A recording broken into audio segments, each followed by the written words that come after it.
Halo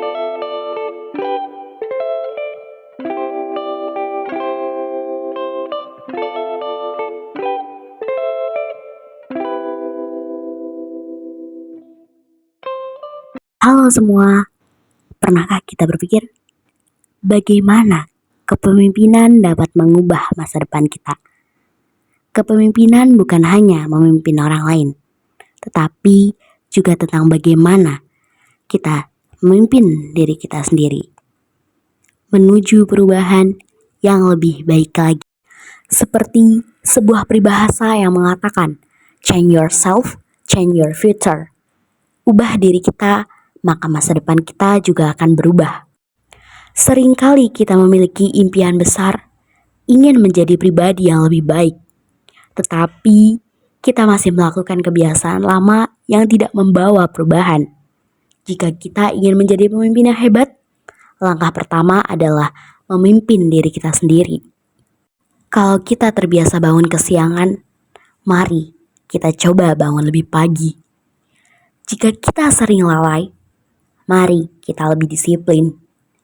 Jika kita masih suka bermalas-malasan, mari kita mulai lebih rajin. Jika kita sering melakukan kesalahan, mari kita belajar memperbaikinya. Jika kita banyak bermain-main, mari kita mulai lebih serius. Dan jika kita tidak selektif dalam bergaul, mari kita lebih berhati-hati dalam memilih lingkungan yang mendukung pertumbuhan kita. Albert Einstein pernah berkata, insanity is doing the same thing over and over again but expecting different result. Yang artinya, kegilaan adalah ketika kita terus-menerus melakukan hal yang sama tetapi mengharapkan hasil yang berbeda. Maka dari itu, jika kita ingin menjadi pemimpin yang lebih baik, kita harus mulai dari diri kita sendiri. Selain memimpin diri sendiri, seorang pemimpin yang hebat juga harus mampu memimpin dan memberdayakan orang lain.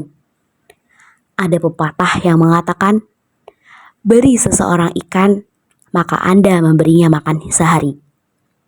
Ajari seseorang memancing, maka Anda memberinya makan seumur hidup.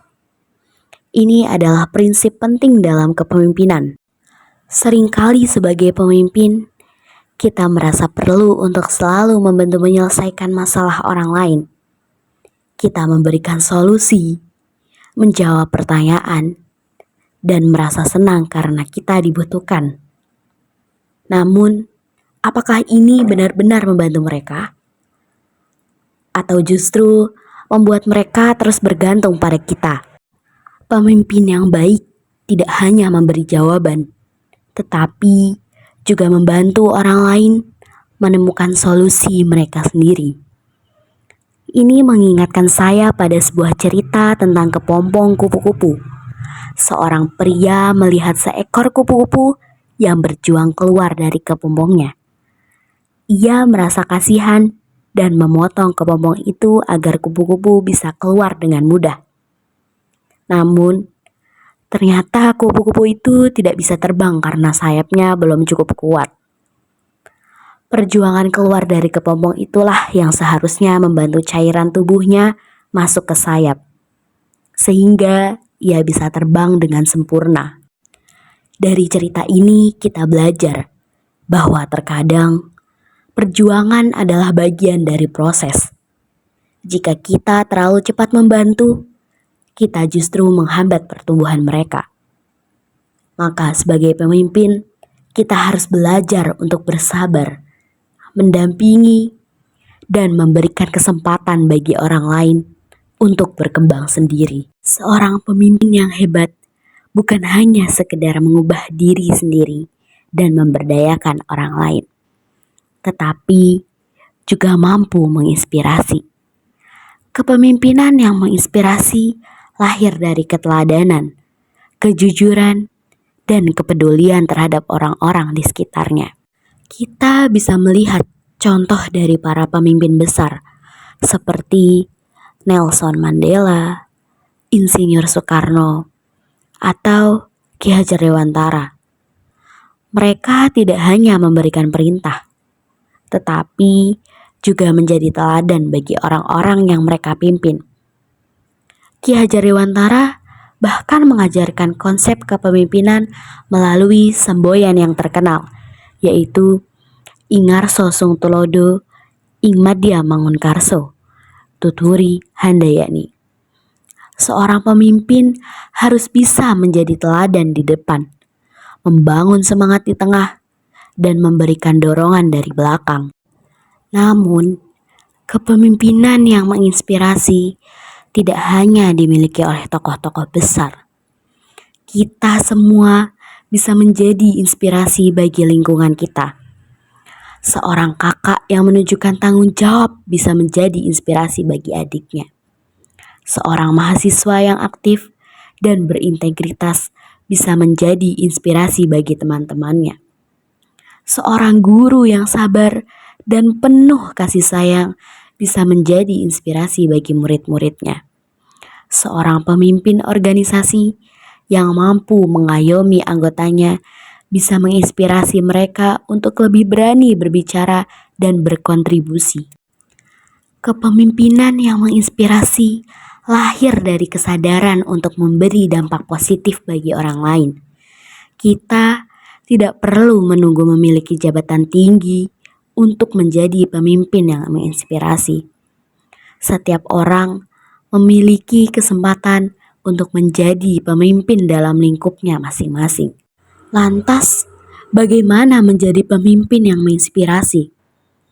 Untuk menjadi pemimpin yang menginspirasi, ada beberapa hal yang perlu kita lakukan. Yang pertama, memiliki visi dan tujuan yang jelas. Pemimpin yang menginspirasi tahu kemana ia akan membawa orang-orang yang dipimpinnya. Mereka memiliki mimpi besar dan berusaha mewujudkannya dengan tekad kuat. Yang kedua, tunjukkan integritas dalam setiap tindakan. Kepemimpinan bukan hanya tentang apa yang kita ucapkan, tetapi lebih dari itu, tentang bagaimana kita bertindak. Kejujuran, tanggung jawab, dan konsistensi dalam berbuat baik adalah kunci untuk menjadi pemimpin yang dipercaya dan dihormati. Yang ketiga, peduli terhadap orang lain. Pemimpin yang baik tidak hanya fokus pada dirinya sendiri, tetapi juga memperhatikan kebutuhan dan perkembangan orang-orang di sekitarnya. Mereka mendukung, mendengarkan, dan membimbing dengan penuh ketulusan. Yang keempat, jadilah sumber motivasi dan semangat. Pemimpin yang menginspirasi mampu menyalakan api semangat dalam diri orang lain. Mereka mampu mengubah rasa takut menjadi keberanian, keraguan menjadi keyakinan, dan keputusasaan menjadi harapan. Kelima, tetap rendah hati dan terus belajar. Kepemimpinan adalah proses yang terus berkembang. Pemimpin sejati menyadari bahwa tidak ada yang sempurna. Mereka tidak takut untuk belajar dari kesalahan, mendengar kritik, dan memperbaiki diri demi menjadi lebih baik. Kita bisa belajar dari kisah Mahatma Gandhi, seorang pemimpin yang mampu menggerakkan perubahan besar tanpa kekerasan. Apa yang membuatnya begitu dihormati? Bukan hanya karena pemikirannya, tetapi juga karena ia mempraktikkan apa yang ia yakini. Maka, mari kita bertanya pada diri sendiri, apakah kita sudah menjadi pemimpin yang tidak hanya hebat dalam mengarahkan, tetapi juga mampu menjadi inspirasi bagi orang-orang di sekitar kita? Jika belum, tidak ada kata terlambat untuk memulai. Jadi, kepemimpinan sejati dimulai dari diri sendiri. Jika kita ingin menjadi pemimpin yang hebat, kita harus berani mengubah diri kita lebih dulu. Dan saat kita memimpin orang lain, kita harus belajar untuk tidak sekedar memberi solusi, tetapi juga memberdayakan mereka agar bisa berkembang dengan sendirinya.